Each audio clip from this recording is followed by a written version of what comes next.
Get ready to peer behind the curtain of the private equity universe with each episode of Best But Never Final.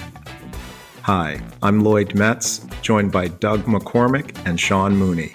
Together, we'll navigate the corridors of private equity, revealing the uncommon knowledge, challenges, successes, and lessons that drive the world of private equity and business forward. Let's go.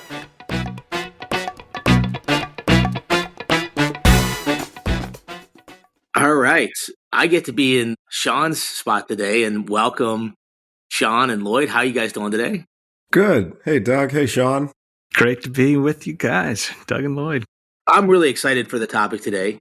And this one kind of came about organically because I would say in the context of the last 18 months in my conversations with Sean, we talk about stuff that we intentionally talk about. And then it always kind of evolves into a discussion around technology, artificial intelligence, and what he's doing in his personal life and what he's doing in his business life around this topic.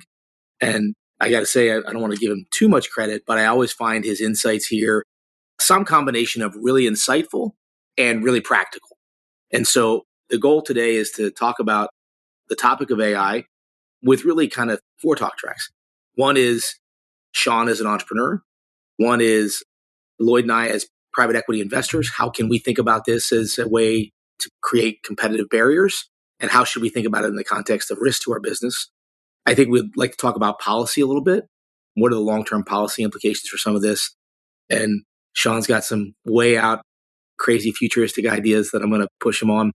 And then the last is, as a type A person who's always trying to figure out how to get more out of my personal life, what are some really cool AI hacks that guys like us should be talking about? So anyways, with that, that's the intro. Sean, anything you want to add? No, I think this will be a fun topic. It's something that's near and dear to my heart as not only just a person and someone who loves looking forward into where the world's going, but also as a business person. I think it's going to create tons of opportunity, particularly for small and mid-sized businesses that have not had the budgets to participate. So a lot of the stuff is really getting democratized for the full scope of business. Well, I got to say, Doug, that is a lot to cover. So where do you want to start? Well, let's talk about Sean, who's at the mantle of his company here. He's a technology CEO and an entrepreneur and investing heavily in artificial intelligence, not only with leadership in adopting it, but also investing heavily financially in tools to make his business kind of more differentiated and grow. So just give us some perspective on why this has become such a key element of your strategy, what you see in your business opportunity, which excites you about AI. And also, Sean, maybe start with when. When did this really blossom in your mind that we got to do this?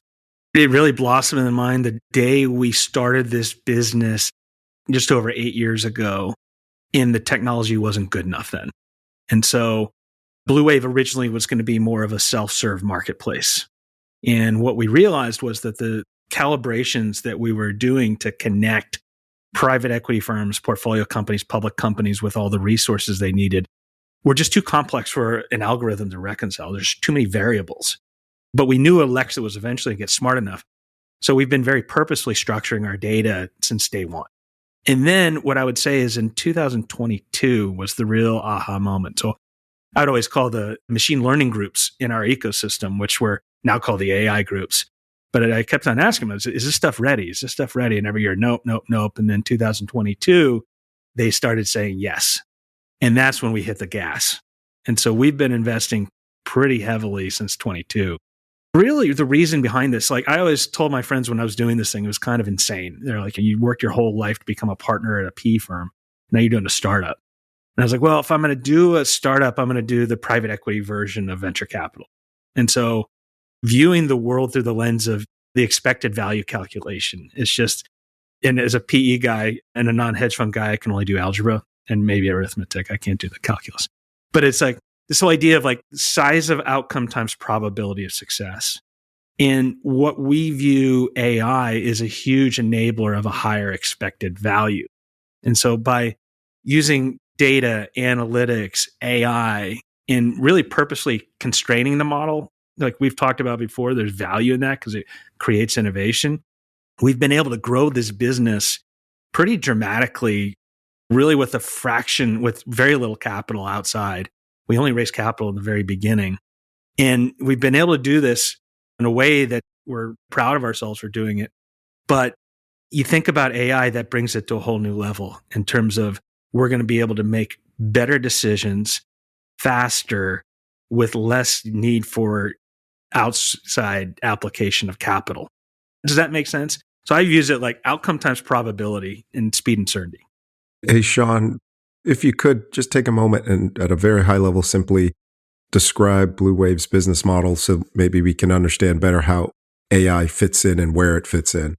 We're best known as a market network, which is a play on a B2B marketplace, kind of very high-end version of that. And so what happens is we have many hundreds of private equity firms, thousands of their portfolio companies, public companies, and independent kind of proactive family businesses that call us and say, I need someone who's the best in the world at this specific thing, and I need them yesterday.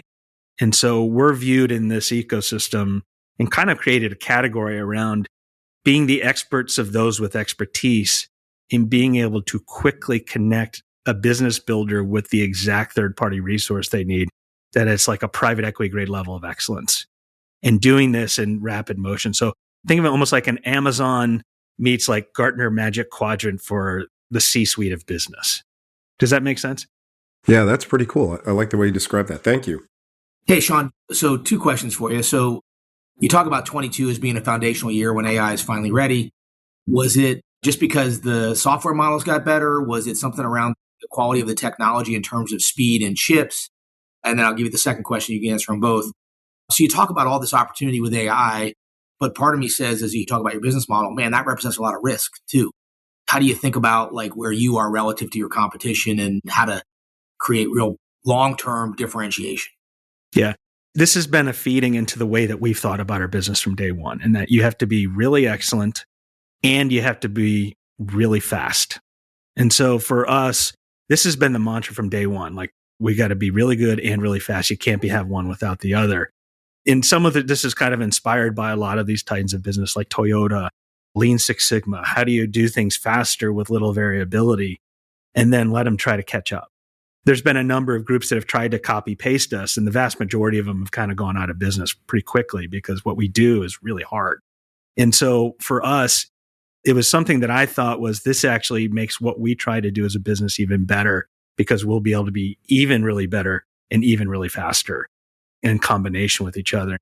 Really, the stuff that we started in 2022 is really the frontier model stuff, because we had already done the enablers that we can talk about that are going to be really important for anyone. But this is us. Everything we're doing, we're trying to do certain things that are in service of the now. But a lot of the things that we think about starting every day or every year, it's really in service of what we're going to be from 3 to 5 years from now. And so you got to have a mix of kind of like long ball, short ball. And when you talk about the frontier, you're literally talking about like investing in the software yourself that's proprietary to improve the quality of the outcome. Building our own proprietary models. And that's exactly what we started in 22, is building something that no one in the world has and using these models. You had asked like what happened in 22.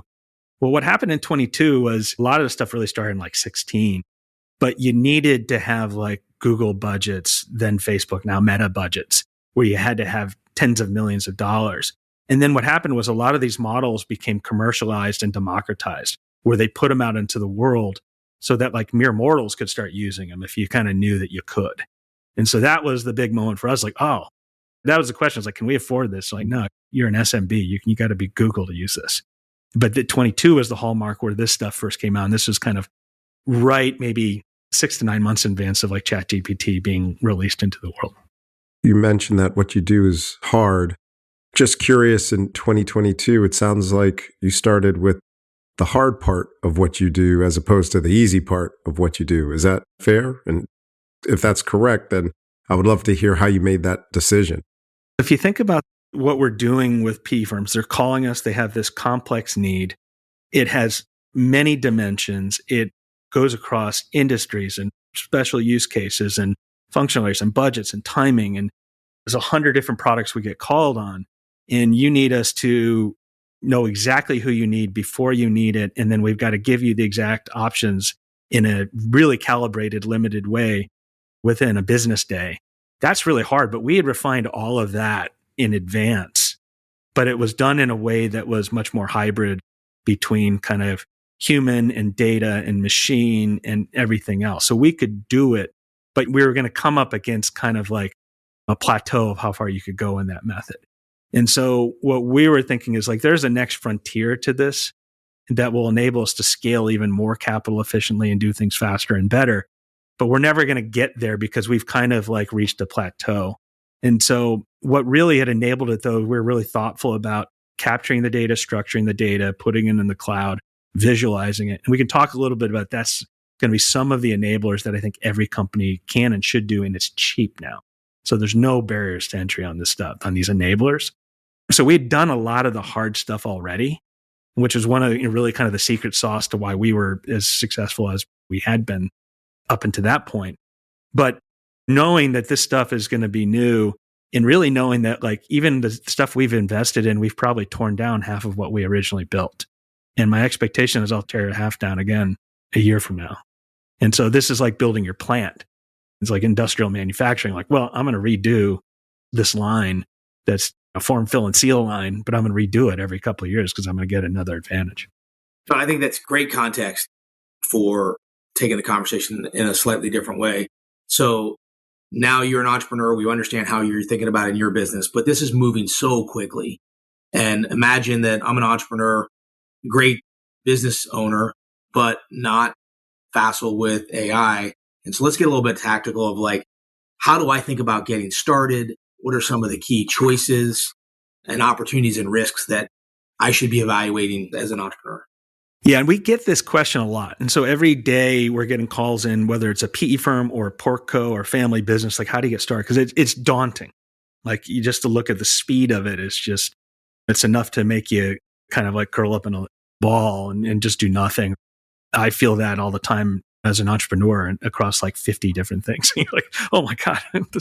But the way I think about this is particularly as it relates to AI, there's things that every individual can do and should do immediately. There's enabling activities that will let you do the cool stuff, but also frankly have the highest ROI you can probably do if you haven't already. And then there's the strategic kind of fundamental frontier type stuff. And so I think with anyone, no matter what they're doing, the first thing to do is to take that first step. And then what you'll find really quickly, because I did the same thing, the next step follows just really naturally. You're going on a hike. You're in the woods, right? And then you start going and then you're like, oh, I'm just following a trail. Then you start seeing beautiful vistas and things like that. But until you take that first step onto the trailhead, it's really scary. And so one of the things that I always recommend folks, and it was one of the first things I did as some of these tools really started being introduced, is just every person out there, every business leader, every business builder, but everyone on your team should start using one of these large language models, LLMs like ChatGPT or Perplexity or Claude. Pick them. They're all pretty much the same now. And that's what everyone's kind of like shocked by. They're all spending billions of dollars and they commoditize vis-a-vis each other very quickly. And so pick one, do what you like. I'm a big fan of ChatGPT. I use that every single day. And so get one of those. They're increasingly, just like on the internet, there's going to be an era where all this stuff gets free and cheap and just there's an arms race. And so there's not going to be a big barrier to entry. Get one, put it on your website browser, pin it to it so you can see it, and then put the app on your phone. And so ChatGPT, just start using it and just start talking to it like a person. And so I just have conversations with it and anything I know. And if you think about what they've done, they have distilled the sum total of human knowledge into these models that is instantly accessible to you in seconds. And then you can get the sum total of all this knowledge at your hands. And it's all right there. It knows so much more than I ever knew. So it's like, why wouldn't I use this? But it takes a different mindset in terms of how to use it. I'm just going to go down some real tactical questions here for a second. But the first is, so like ChatGPT, like the advanced version or whatever, is kind of like $20 a month or something like that, just to put it into context that you can buy it for one user. So pretty minimal investment, right? Yeah. There's a free mode. There's a $20 mode. And then there's actually a $200 mode, which is more than most people need. But all of that, by the way, ChatGPT just announced that they're going to make their ChatGPT 5.0 free. And so the great thing about all this global competition now is they're all just racing against each other, and these tools are becoming more and more accessible for everyone. And when you say just start using it, I get it. One of the things that I don't really understand very well is what am I sharing with the rest of the world versus what am I getting back? This concept of privacy has always been a big concern. Can you just speak to that and help us think through what risks you take there? Yeah, privacy is a really important topic. In some of these paid models, you can turn off training so that you can't train on it.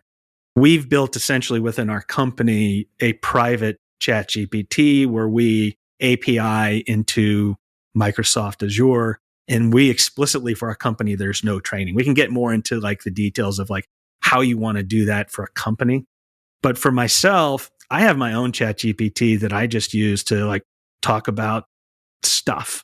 I'll ask questions about history or how something's made, or I've got an autoimmune thing and I'll just take a picture of the ingredient list. It's like, can I have this? Or how do you fix something? Or I'll talk about a tough topic at work. I have conversations with it on the drive home every time I go home now. So I know it's constantly learning, but I don't know that it's always learning about me. So it doesn't seem to remember a bunch of stuff that I've talked about in the past. Tell me a little bit about like, it can go out and learn anything out in the world, but how do I develop like a long-term relationship, if you will, with my ChatGPT partner? So in the paid versions, it will start memorizing things. The way it's trying to get over this, right? Because it's too much. And right now, the reason they spend billions of dollars is they brute force. It just go into ChatGPT and they solve the problem each time. And so what they're doing now is you can create these kind of like project folders where it'll keep specific knowledge on a specific topic that's very kind of germane to the person. The other thing that I use for it each time, whether I'm typing or doing it conversationally, is the life hack how to get more out of it is it's real simple. You say, here's who you are. You're the world's leading expert at gluten-free pizza. And you make the best pizza in the world and you make it feel really good about yourself. He's like, I have a gluten allergy, but I love pizza more than anything in the world. And I'm really ticked off I can't have good pizza. And they say, tell me how I can get the world's best gluten-free pizza at my house. And it'll go, oh, you should use Caputo flour and you should do this. You should do that. And it's like, okay, give me a recipe. And then, okay. And so what you really have to do is you have to say context here, who the role it's playing, let them know who you are, what you want it to do. And then where most people forget and don't get it is it's trained to be like a human. It's trained to parrot human. So it's not like Google where it's command response. It's here's what I want. It gives you your first guess, but you're like, no, actually, I wanted to learn like this. So the key to getting the most out of it is an iteration that happens afterwards. Just like you would talk with like a 22-year-old right out of college. So to be clear, though, one of the key elements that you just recommended is you got to compliment your AI bot. Oh, yeah. Yeah. Just in case, when it jumps the fire line, I want it to like me. And so, all right, fair enough. And Doug, you use the word relationship. We should talk about that. That's spend some movies on that. It's all right. Yeah, just a few. Hey, don't judge, Lloyd. Don't judge. And it's interesting. What you'll see is like they have now different voices with different personas. The voice I chose, every once in a while, the person will go, sup. Like, shalom. It's a little more casual. Hey, like, oh, Sean, you're so not cool. As much as you try with a cool voice, it doesn't work. Man. No, that's exactly right. So I need a little coolness in my life. And I know with my relationship with it, I feel like I get that, but I don't get it from anywhere else. This episode is brought to you today by HCI Equity Partners, a lower middle market private equity firm focused on partnering with family and founder-owned manufacturing, service, and distribution companies. ICV Partners, an innovative private equity firm supporting management teams of leading companies at the lower end of the middle market. And BluWave, the business builders network connecting the most proactive business builders in the world with the best of the best service providers for critical, variable, on-point, and on-time due diligence and value creation needs. Now back to the episode. So to me, the number one takeaway here is just get an account and start experimenting and don't be too afraid of it. It's not going to bite you. Start using it and then you'll just see like, oh, this works. And what the beauty is, you can train your social media algorithm. So like my Instagram is like 90% AI tips and tricks and 10% barbecue. But YouTube is the same thing where it's like there's great free training. I follow this guy named Connor Grennan, who was NYU's business school's dean of students, and now he's their chief AI architect. And he just makes it really practical. And he's got a training program. So with just a little bit of training, you can get really good. And Sean, how did you go about fact checking the answers? How did you develop trust in what you were getting back? The early models had a ton of issues with hallucination. And so the big, I think, growth, and this was started by a group called Perplexity that first did this, and now everyone's doing it, is they now are citing sources. You can see the sources. You can ask for the source that it's referencing.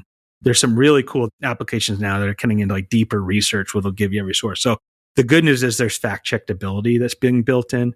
And then also there's something called tokens, and they would have only so much like capacity to think. And the problem was when it ran out of tokens in the earlier models, then it would just start making stuff up. But now the tokens are so much greater. It's really hard for it to run out of like fuel to do the answer. Super helpful in just the context of people getting started. You talked a little bit about it with your business and how you're using it, but I'd like to make it more applicable to a small business owner out there. And so rather than just talk about constraining models and how you use it like for predictive intelligence, like if I'm a business owner of a Main Street America business, what are the common use cases? And maybe before I go there, here's the thing they have to do before they even get to the common use case. So one, there's the stuff that we talked about, like just start talking to it and figuring it out and their life will be better. There's really two first things I would do. The first thing I would say for any small business, medium-sized business, is get your data clean, keep it clean, invest in it just like you would a piece of machinery, and put it up in the cloud. Use something called Snowflake, which is what we use. Any company can afford this. And you put it up there, and Snowflake is just a relational database with lots of connectors that are pre-built so you can just get it into one spot. And then the thing that I think everyone should do is then you visualize it. The old traditional players are Tableau and Power BI, and then just show the benchmark. And you can probably figure it out at any company if they have kind of someone who's clever and curious. There's groups that we put out in the field every day that do this for PE firms and their portcos that can just whip it out. They're also not that expensive. The benefit to that is that'll enable the future, but it'll also gamify your business for the now. I think some of the highest ROI is just get your KPIs on a board and turn it into competition within your companies. That's what we did in the first wave before AI happened, and we saw profound benefits. So first, like just get the data, use Tableau, Power BI.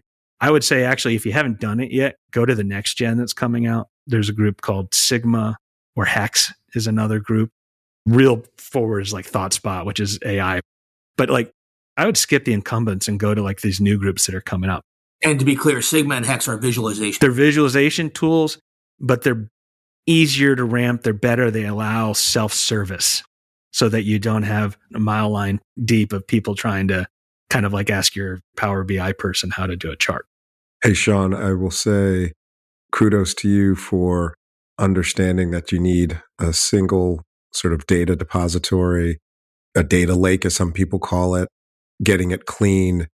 I don't know, Doug, about your experience, but our experience with lower middle market companies is that part is a big lift. And so that earlier question you had, Doug, about like, how do I get started? Gets complicated because most companies, stuff is still on spreadsheets, scattered up on a cloud server or actual on-premises server or on someone's desktop. So getting all the data pulled together, your HR system, your CRM, like all of that is a pretty big lift. Yeah. And so I think it's a really big lift, Lloyd. And in some cases, it takes years, right, to get really good, clean data that's integrated that actually is meaningful.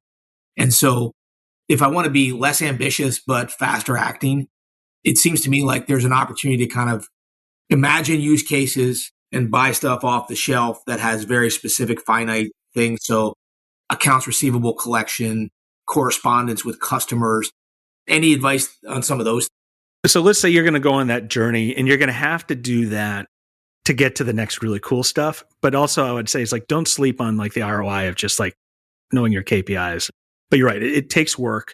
but anyone can do it now. It's cheap for any company. Now let's talk about like what you can do at the same time for the early stage of AI. And it really comes from these large language models.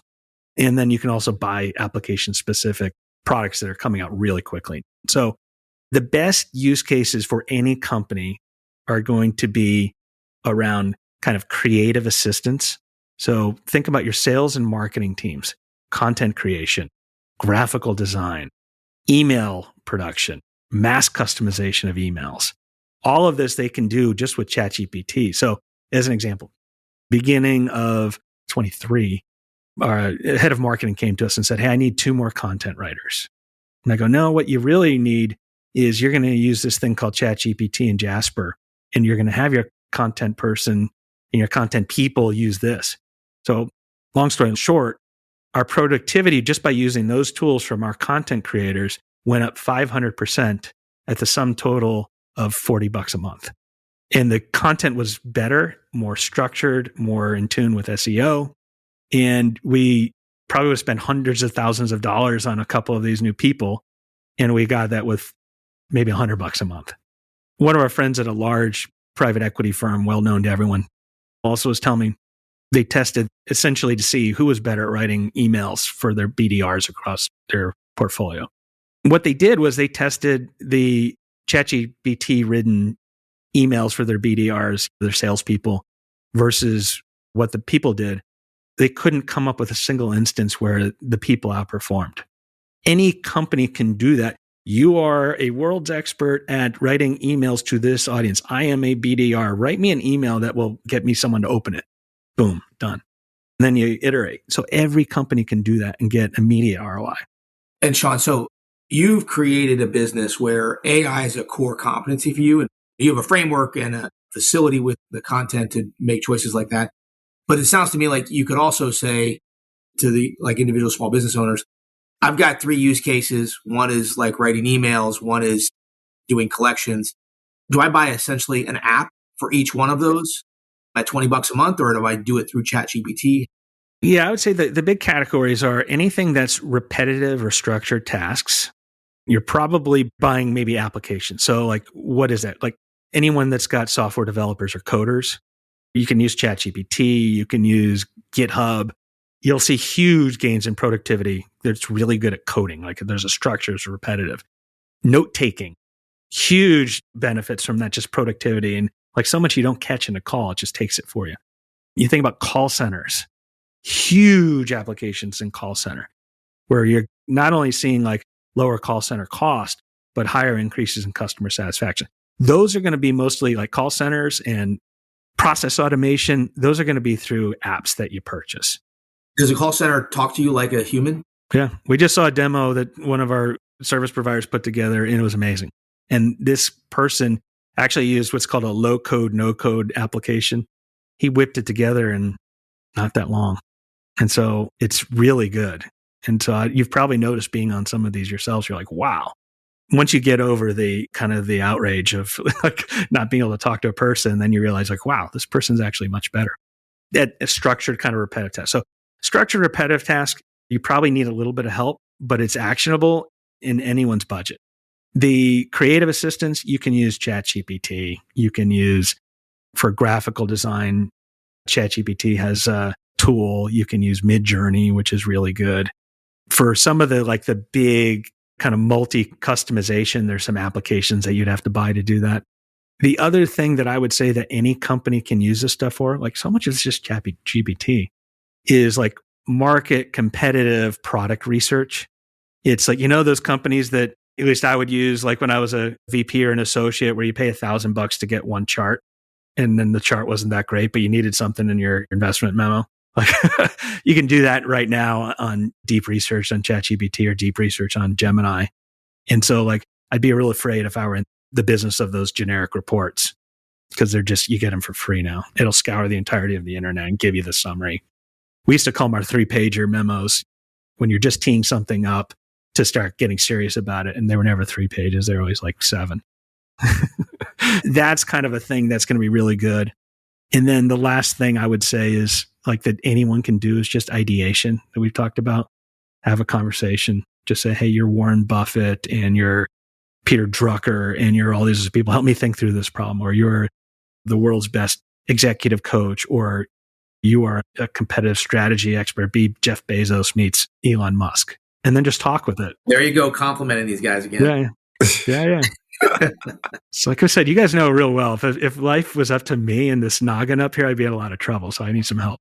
So Sean, it sounds like being able to develop good prompts is probably the biggest differentiator, right? If it's accessible, if all the LLMs are largely the same, I guess it's a question of what are you training your system on, whether it's your own walled off system or whether you're open.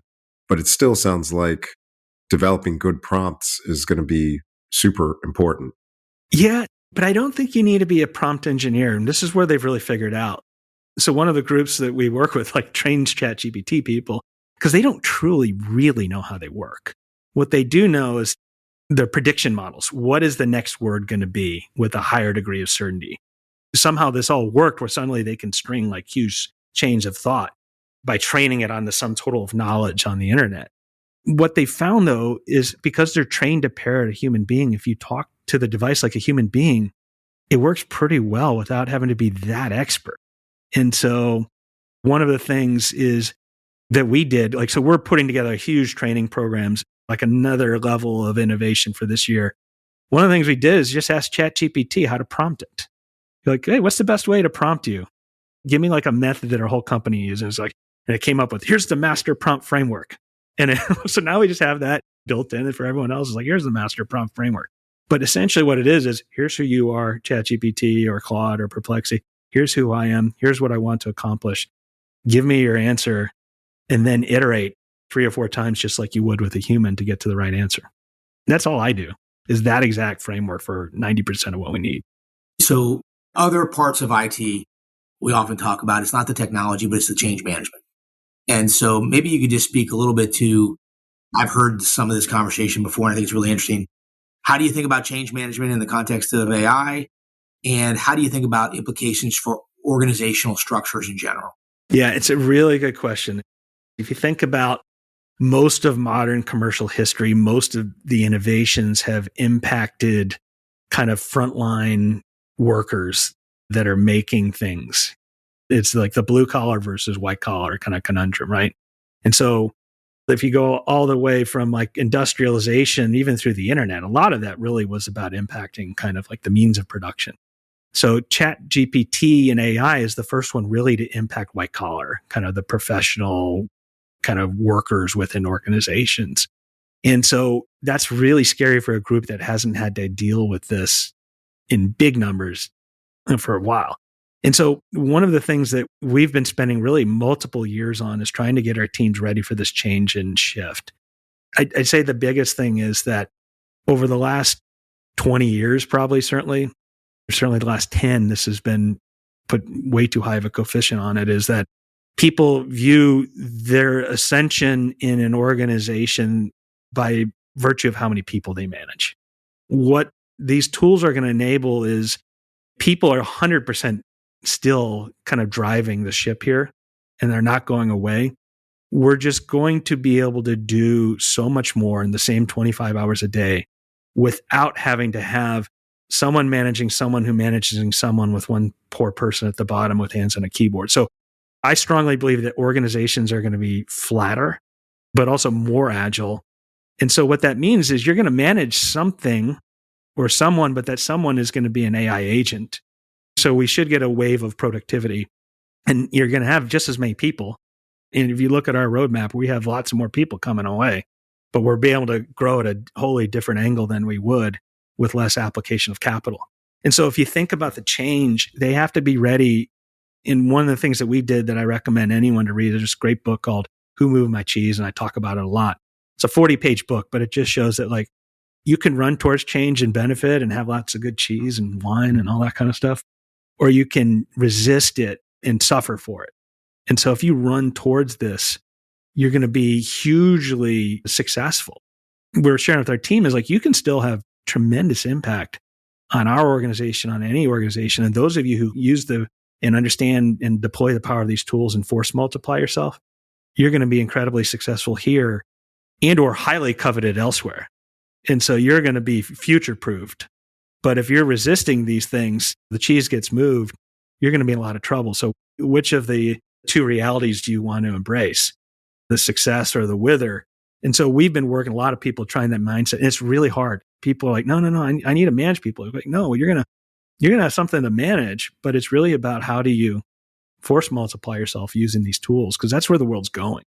But they say, Sean, but I've seen you manage and you don't seem to do anything. Well, since I talk to ChatGPT every day, I'm getting so much better. And so So I was going to cover like some policy implications at the end of the conversation, but like we're kind of onto it a little bit. And I just am intrigued how you think about it. So as you're describing what it's good at and how you think about it in flying organizations, like I'm struck by arguably the three professions that require the most education today in America are education, legal, and medicine, and all super well positioned to be totally changed by the implications of AI. So how do you think about the labor force, attractive talents, and any big high-level policy observations? Yeah, I mean, if you think about people who are dealing with structured, data-driven, somewhat repeatable processes, and it's legal, healthcare, education, engineering, accounting, all of these areas are going to be tremendously impacted. But the example I like to use in like healthcare is radiology. And so maybe 10 years ago, a radiologist would look at every kind of slide and say, oh, you're all good or you got something wrong, right? And it would take 3 months to get your results. And then like all of a sudden you're like, oh my gosh, this has gotten so much worse during that time. And then they started using machine learning models. And 3 or 4, maybe 5 years ago, a radiologist and machine would look at every kind of slides side by side and say good or bad, healthy, not. And they've been training it. But today, there's just as many radiologists as there had been. They're just as fully deployed, but they're doing the really hard stuff. And in the meantime, you get your answer back from the radiologist like that same day. And a lot of these professions, it's going to be the same thing. So legal, the ability to turn around your documents, it should be a lot faster. Where I would be concerned is where you sell your business by a unit of hour. If you're an hourly lawyer, the reality is you should be doing these docs in seconds, not hours now. That hourly model was in jeopardy well before ChatGPT and AI became the talk of the town. I'm just curious, Sean, though, to this point that you're raising, it has implications for early career development, learning, training. Where do the future radiologists come from? How do they learn and become that expert radiologist that is using AI to deal with the hard stuff? Where do they get their reps in? I think there's two parts to it. One, it's the critical thinking skills that is going to be the hard thing because now these kids in a snap of a finger can go right to the answer. And so I think the challenge for our education system is how do you empower them with these tools, but then teach them to be critical thinkers? I think like the liberal arts degree is going to be way back in vogue. It's like teaching people to think versus like myself going to an undergraduate business school. And I credit the institution I went to because they didn't even let us take many business classes until our junior year. It's like, no, you're going to take the whole liberal arts core. And it's like, go Jesuits. That was a blessing. But I think so one, we're going to have to figure out how not to jump to critical thinking versus push button and get the answer. But two, like what I'm telling my own kids is if we were able to come out and be 22-year-olds when we were 22 and expected to act like that, and the generation even 3 years ago could be a 22-year-old when they came into the workforce, they're going to have to be able to come out and act like a 25-year-old. And so there's going to have to make that jump. So I'm trying to get my kids, and the hard part of this, I don't think I have the answer, is like, how do you get them to be critical thinkers, but also use these tools so that they can come right out of the gates, adding value in a way that they used to get 2 or 3 years to do. Is that maybe a fair answer? Yep. And I know you like 80s, 90s sort of classic movie references. So the days of Daniel San painting the fence and waxing the car, you're saying that's over. Yeah. No, well, maybe still some of that, but maybe he does it for a day. And then Got it. And then Optimus Prime comes in and does the rest or whatever. It's fascinating because the younger you are, the more likely you're very adept at embracing technology and being comfortable with it. And at the same time, we're giving them less exposure to the fundamental critical thinking skills. I'm just curious, like, as you think about like broad implications to parts of the economy. Some of the things that we said were the most susceptible to AI, education, legal, healthcare, engineering, also highly regulated. Regulated industries aren't known for adapting quickly. And so how do you think about that tension? How do you get regulated industries to embrace this in a way that the market can do what it should do? It's a great question. I think they're probably, as a result, unless there's a change to the regulatory mindset, which seems like that's evolving, they're probably going to be laggards. And then someone's going to find a way to disrupt, and then the whole field will get swept. And so they're probably all getting flanked right now, and they don't know it because they're getting regulatory cover. But at some point, someone's going to get someone comfortable with this approach. It'll be like self-driving cars. And then boom. So Sean, we explored a little bit how regulated industries may behave differently to some of these innovation. So let's take it back to an industry near and dear to my heart and Lloyd's heart and yours. So you have this unique perspective of you've spent substantial time in private equity. Obviously, the financial industry is a regulated industry. And so our industry is trying to figure out how to use AI in a way that creates competitive advantage, makes things more efficient, all the same arguments. So maybe you could just talk a little bit about, from your perspective, having been a practitioner in the private equity industry, where's the opportunity? How do you think about getting started there? It's a great question. Private equity is going to go through the same probably frustrations of regulation, particularly around like traceability of information and confidentiality. And so that's going to be the big laggard, and the tools that are available that are protecting against that right now are very expensive. And so in some ways, there's going to be some challenges to kind of keeping up with the curve.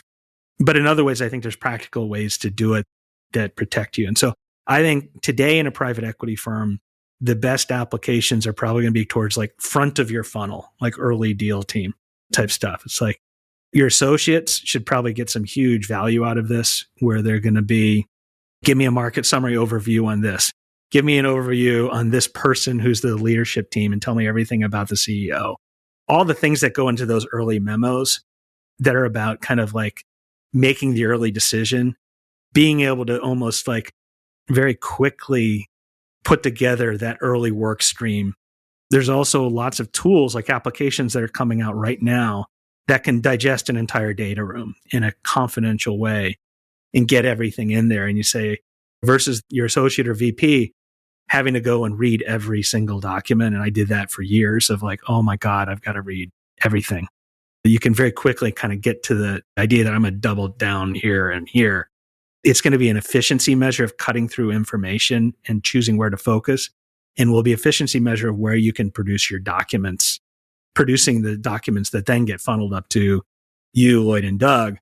Whereas when I was an associate or VP, it's just like blank page. And you're like, oh my God, I've got to write an 80-page investment deck in 2 24-hour periods. A question popped into my head as you were going through all this. Where do you think insight comes from as you look forward as it relates to private equity or investing or however which way?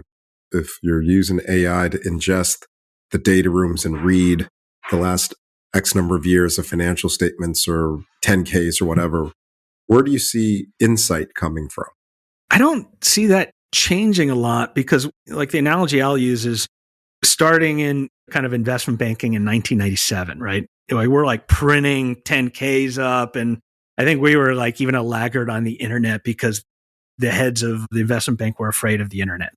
That sounds crazy, but back then there was a lot of groups, just kind of like AI now. It's actually a very good kind of comp. We're like, oh, we're so afraid. And then what happened was like, then you could get all this information in the cloud, and you could just have everything at your fingertips so much faster. Or like when we were at college, you would go to those little like flip cards in the library to figure out where to find the book. And so I think what happens is that the speed of processing happens. I think the Shangri-La that people are wondering if this could ever happen is, could you put all your investment decks, all the deals that you've done, all the performance, put in a sim and say, is this our deal? I don't think we're anywhere near that. There's too many variables. So I think like the way that a lot of people do it, like scientific method, we're going to have a hypothesis that leads to a conclusion, and you're going to test each element of your hypothesis. I think that artistry is still very much there, but testing each one of those elements together individually gets a lot faster. And then you still have to look at the 10 things together and say, is this a deal we want to do and how much do we pay for it? There's so much judgment and so many variables that I don't think that's something that the robots do for a while. So for what it's worth, if you get back to like easy things for AI, to me, it's all the logic that's if then related. And the underwriting is so nuanced and judgment, hard to pin down exactly how you get to that answer. As I think about this from my vantage point, I'm interested in how AI applies to the GP, but I'm really interested in forcing it down at the portfolio company level, much more black and white, if then decision making. I figure there's real value there in the lower middle market because they are so unlikely to have embraced this cutting edge technology. And I'm hopeful that our team learns in the process. It's like, get my team to use it individually here, become evangelists at the portfolio company for simple things that are tactical. And hopefully we all figure out the strategy over time. But I think we're like, personally here at HCI, we're far from that. And what I would say is you'll be fine as long as PE firms take that first step. And what I would say is every one of your portcos, everyone in your sales and marketing team should be using these. Like, all stop. And then everyone should be using Power BI or Tableau, or better yet, go to Sigma and Snowflake. Because then like you get benefits of just gamifying your business and understanding your KPI. That stuff used to be really expensive. Now it's really cheap. So every company can do that stuff. And then it'll enable you on the frontier stuff. I actually think on the private equity firm thing that the more provocative but forward thinking, but also immediately addressable way is, I think one of the big things in PE is going to be brand formation and really thinking sales and marketing more like your portcos do. And so I think like where it offers real advantages to those who take early action is content creation, being able to do kind of like direct deal sourcing, using more of a BDR model. All of that's going to be so much more cheap, more actionable. You can do this stuff in a way so that when someone is looking for capital and they know, hey, we need someone who really gets the consolidation mode, they go into ChatGPT or they go into Google and say, hey, who are the best private equity firms for consolidation themes in private equity? You want to make sure that your PE firm is right up there and they call you direct versus going to investment banker. So there's a whole like revolution that will come. Great. That's very thoughtful. I agree. Yeah, great suggestion. Taking notes right now. So Sean, I want to bring it back home. This has been super fascinating for me. And as a student of business, I think it's a really interesting time for us all. I also think this has huge personal quality of life opportunities here. And so you're constantly exploring, but can you share with us 3 or 4 life hacks where you're using AI to make your personal life better? The first one I would say, and as you guys know, I love a life hack. I'm like a gizmo and gadget person. And so the first one is one that we talked about. Get the ChatGPT app and just have conversations with it on stuff you're interested in on your drive home. In addition to the Best But Never Final podcast, listen to, just have a conversation. It's amazing just the things you get out of it. It's a little annoying because it cuts you off. And so I've been trying to figure out like, hey, wait 5 seconds till I pause before you give your answer, because it does cut you off, but it is really kind of interesting. You'll just learn a ton, just anything you're curious about. The next thing is like fixing stuff at your house. It's amazing at this stuff. And I have no handy ability whatsoever. And I've caused thousands of dollars of damage that I paid for it on things, but this thing is really good. And so on the ChatGPT app, what's really cool is you can turn on the video and then have a conversation with it. So a real life example was over the holidays, we got into TV mode to replace all our way old TVs. And I was at my wife's parents' house and we take the TV off and we put the new TV, and all the bolts are different for the TV hanging device, whatever that's called. And I have no clue what screw needs to go into this thing. And I just talk, it's like, hey, ChatGPT, we got a new TV. You're an expert at like hanging TVs. What's the bolt that I need for this thing? The one I have doesn't fit. And it goes, boom, get this bolt. I just go to Home Depot. 2 seconds later, I get it. And then later that day, I go to my house to hang my TV. And the TV like had this, you couldn't take the power source off. The cord was going to go, couldn't get into, the little wall thing where it goes behind the wall and then it gets to the power station. So you don't see the cord, that channel that your AV person puts in. And it wouldn't fit. So I'm like ready to get my Sawzall out and just start like carving up the whole house. And my wife's like, freaking out as you would expect. The Sawzall in my hand is scary in its own right. But I go, wait a minute, let me try this. It's like, hey, is there like just a connector where I can connect this TV to that cord? And I just show the cord that I have and the cord that connects there. And it's, yeah, buy this one. And at first it gave me like the innie and the outie backwards. And I go, no, I think you got to flip it, the opposite version of this. Gives me the thing. And I go, can you give me a link to Amazon? And then and I order it up on Amazon. Next thing you know, it's right in my house. And so like even then I saved hours of my time, thousands of me like screwing up my drywall, and then thousands more of me calling someone to fix it. And I got it all in like 2 seconds. Can you just do that blip one more time? Just because I think that's really good. Is that customizable? Can you make it say something else when it gets an answer? Yeah. I'll have to see. I don't know if that's an option yet, but the snarky voice that I have probably is already like making fun of me. The last life hack I'll give you guys, this is the caveat one, consult your healthcare advisors and don't take it for proof. But some of you guys may know this, but I've had this like autoimmune issue that came from a flu shot that like wrecked my immune system. I'm pro-vax, don't get me wrong, but I don't like flu shots that go into your tendon and have your body attack your whole system. And so that's what happened to me. And so I've been on this like battle and I've figured out piece by piece. And so I was driving back from Atlanta going to a conference the other day. And I was like, well, let me try this. Because the early models, it wasn't that great, but there's some new models. And I just had a conversation for about 40 minutes as I'm driving home about all the things that I'm still trying to figure out and work out. And I've been through almost the entirety of the US healthcare system on this thing. And I learned more in that 40 minutes than I have going through Beth Israel, the Mayo Clinic, and not taking any away from those amazing institutions. But this is a 7-year adventure I'm on, and I learned more in those 40 minutes. And I've made more advances on like the last few things I'm trying to figure out than I had done in 7 years. Wow. And once again, caveat, talk to your doctors. That's amazing.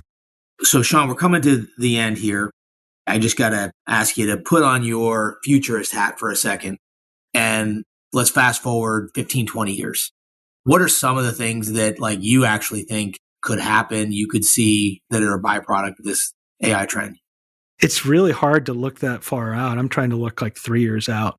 The way I get comfortable with this, and I think we've talked about this, I think we're on this perpetual evolution of the melding between human and machine. I've previously said cyborg, and that gets everyone afraid of Terminator. And so ChatGPT, as I've talked about this, it's like, don't call it cyborgs. That'll scare people. So, it's like, whoa, what are you up to, ChatGPT? But if you think about it, you had kind of mainframe computers in like the 60s and 70s. And the 80s, you get personal computers where you can get some functional capability at your home, but no really access to information. And then in the 90s to early 2000s, you get the internet, you get the data to come to your personal computer. And then in 2007, you get the iPhone where you can bring the information with you and get access to it, but still like a sub port. And then you get to the cloud. So now you have like huge amounts of information at your phone with you everywhere. And then now you finally get to the present time where you have these large language models where you can synthesize the information really quickly.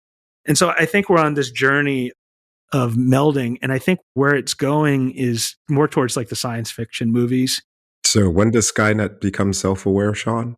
Pretty soon. Oh, okay. Yeah. Good to know. But it's like the next move, and this was actually is interesting. I was playing this thesis with ChatGPT, and he goes, well, the thing you should also talk about is what comes next is not only synthesis of information, but decision and action.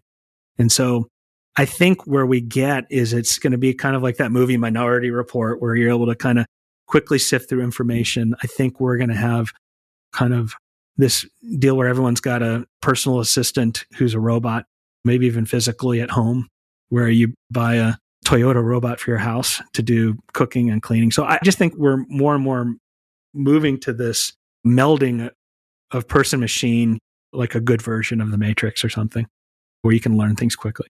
As you're saying all that, to me, it's very believable, especially in the context of wearables and some of the other, it's like a convergence of the software and the hardware. And then there's a lot of scary aspects of that discussion generally. And then you think about how AI can be used for bad things, just like graft, theft, fraud. So interesting on that front too. And any thoughts there or reactions? Yeah, it's real easy to get scared and it's real easy to get excited.